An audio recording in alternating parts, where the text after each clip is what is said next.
नमस्कार, आप सबका एक बार फिर स्वागत है हमारे शो मोटिवेशनल स्पीच में। आज हम एक बार फिर आपके सामने हाजिर हैं एक नई व बेहतरीन मोटिवेशनल स्पीच लेकर। तो आइए सुनते हैं इस बेहतरीन मोटिवेशनल स्पीच को और बनाते हैं अपने जीवन को बेहतर से और बेहतर।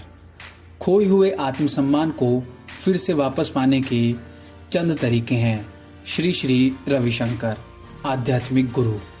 अपने उपन्यास द ब्लू स्काइज में टोनी मॉरिसन ने एक लड़की के बारे में लिखा था जो अपने रूप से खुश नहीं थी।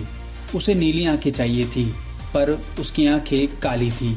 वह चाहती थी कि उसके पास एक सुखद परिवार होता, लेकिन उसका परिवार खुश नहीं था। उसका कमजोर आत्मसम्मान उसके परिवार के लोगों में तालमेल के अभाव के कारण केवल कमजोर ही हुआ। हम में से कुछ के घर में या स्कूल में, साथियों में या परिवार में इस तरह की समस्याएं होगी। हमने झूठ पर विश्वास किया और हम उतने अच्छे नहीं हैं जो हो सकता है हम में से कुछ लोगों की शुरुआत अच्छी रही हो, परंतु बाद में असफलताओं ने हमारे आत्मसम्मान को गहरी क्षति पहुंचाई हो। अभी भी हमने जो कुछ के जीवन में सब कुछ हमारे पक्ष में जा रहा होगा, लेकिन हमारा निरंतर अपने आप से नकारात्मक बातें करना हमारे लिए हानिकारक हो सकता है।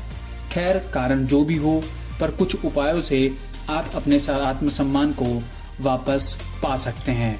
तो आइए जानते हैं इन बेहतरीन उपायों के बारे में जिनसे आप अपने खोए हुए आत्मसम्मान को वापस पा सकते हैं।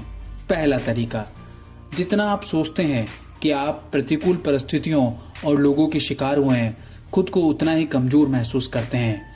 अपने अतीत को सपने जैसे देखें और भविष्य का सामना मजबूती और निडर होकर करें। दूसरा, अपने मन का बोझ हटाएं।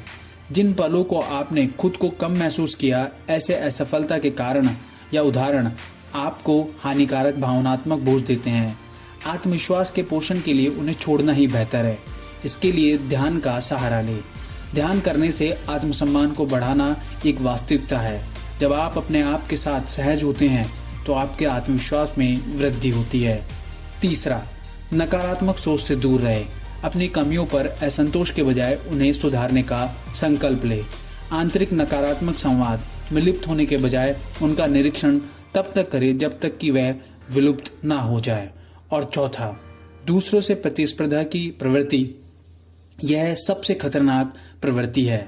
अगर आपको यह प्रवृत्ति अपनानी है तो अपने भीतर अपनाई है। एक ऐसी प्रवृत्ति है जो कि न तो हमें उपयोगी बनाती है और न ही हमें खुश रहने देती है। जब हम दूसरों से प्रतिस्पर्धा करते हैं तो यह हमारे लिए खतरनाक साबित हो सकती है। अगर आप खुद के साथ मुकाबला करते हैं तो आप न केवल और अधिक उपयोगी होते हैं, परंतु मजबूत व अधिक आत्मसम्मान भी प्राप्त कर पाते हैं और अपने आप को बेहतर तरीके से समझ पाते हैं। हमें उम्मीद है कि ये 4 उपाय आप अपने जीवन में अपनाकर अपने खोए हुए आत्मसम्मान को वापस पा सकते हैं। धन्यवाद।